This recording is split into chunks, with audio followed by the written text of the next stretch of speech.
So since I spoke at the council meeting last week, been doing a little bit more research online.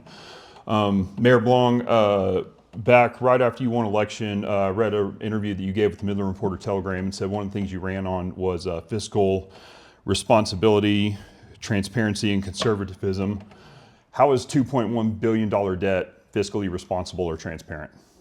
Is what I'm curious about. Because the other day, like I speak to people at my church, people that I meet through work. I know several people who are working more than one job just to keep up with the tax debt that they're saddled with in this city. I've grown up in West Texas my whole life. I grew up in Odessa, moved over here a couple years ago, and I actually wanted to move over here sooner, but I was unable to because of how high y'all's property taxes are.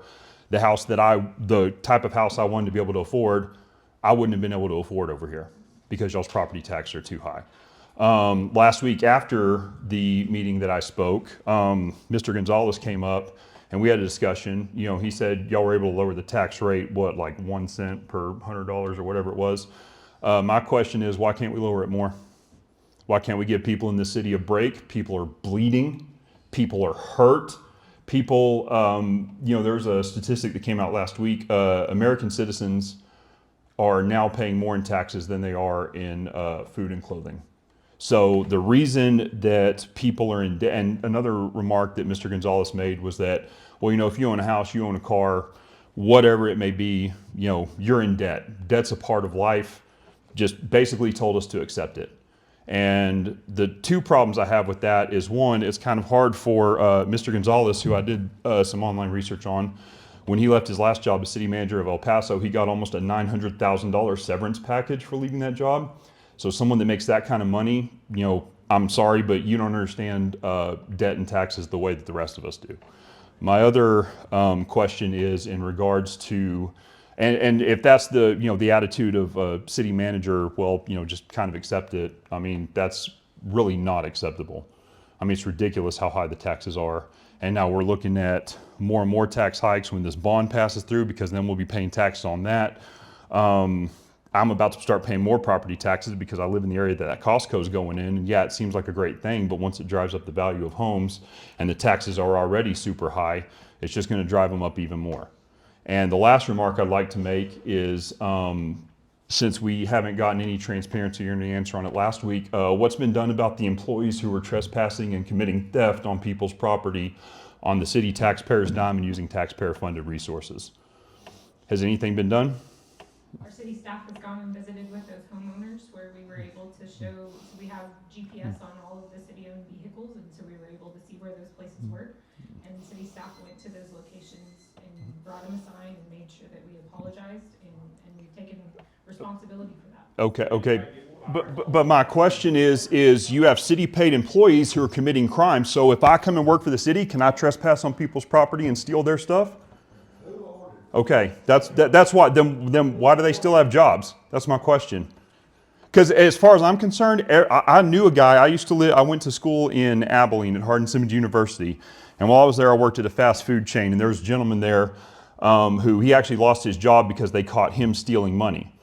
Like people who normally trespass and commit crimes like that. I don't care if it's a $10 sign. I don't care if it's a $1,000 bird bath in your front yard. You have people coming on someone's property, uninvited and not allowed, and they're removing stuff off of that property. And so Judd just talked about, there's no accountability in this town. Y'all can blame, oh, well, they didn't know what they were doing. Okay, well, but the fact of the matter is, we still essentially paid them to rob from us. And it's ridiculous, and I want something to be done about it. I mean, he's right, there's no accountability in this town anymore. Like, there's nobody that oversees these kind of decisions. We don't know who those code enforcements were. Somebody tried to say, oh, well, they took pro-bond signs out of people's yards, but we don't have any proof or evidence of that. But we dang sure got video of them taking our property. And like Nino said, we don't have corporate, billion-dollar backing from Diamondback and all these other companies. We pay for this stuff out of our own pockets. I mean, we're the ones who keep this city running. It's not these old companies, they come in and I worked in the oil field for 16 years. I gave a lot of my life and my time to that industry. I think it's a great industry for this town. But at the same time, I don't think that all these billionaires and owners of these companies should be able to come in and, you know, essentially like what he said, like basically buy up loyalty and votes or whatever. You know, we can have that separate discussion. But the point is the cost of living in this town has gone up significantly since those oil companies came in. You know, a few years ago when I lived in Odessa, I lived in a 1-bedroom apartment. And once that oil field blew up, you know, then their waiting list goes from 3 months to 1 day.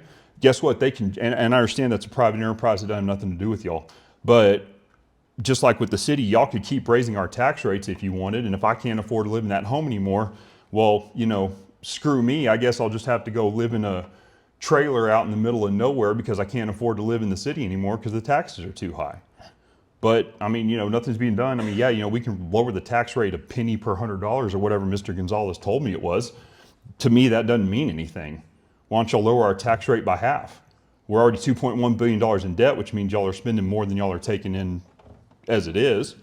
So, and then, you know, y'all think that the solution is to, oh, you know, hey, if we raise our taxes and we're paying more, but that's not going to get paid down. We already know it's not. I mean, look at the mess our federal government's in. I mean, I'm of the opinion that any level of government doesn't know how to manage money to save their lives. And I'm tired of it. Like, everybody's getting tired of it. So, you know, we're not seeing, I mean, like I said, Midland College, whatever, that can be a whole different issue, but we don't see those benefits, you know? So I'm just saying, so back to my question, what's going to be done about the city employees who trespassed on people's property and stole their property? Whether or not they returned the signs, that's not the issue. And if they had actually been taking probe on signs, I would still be against this because, again, I'm essentially paying criminals now. So I want to know what's going to be done about those employees because y'all know who they are. Y'all have seen the videos. Y'all know who those employees are. You've got GPS on the trucks. You said it yourself. So why do they still have jobs? Because if I go out and commit a crime, I'll lose my job and my ass gets thrown in jail. So if I come work for the city, can I just, you know, does that give me license to go on someone's property, whether or not I know that I'm not supposed to, and take signs out of their yard? Because frankly, that's not a good enough excuse that they didn't know what they were doing or they got overzealous. That's not a good excuse. Somebody told them to do it. Everybody knows if you walk on someone's private property in this country, it doesn't matter who you work for, and you come on uninvited, it's trespass. It is a crime. And it's ridiculous that nothing's been done about it. That's all I got to say.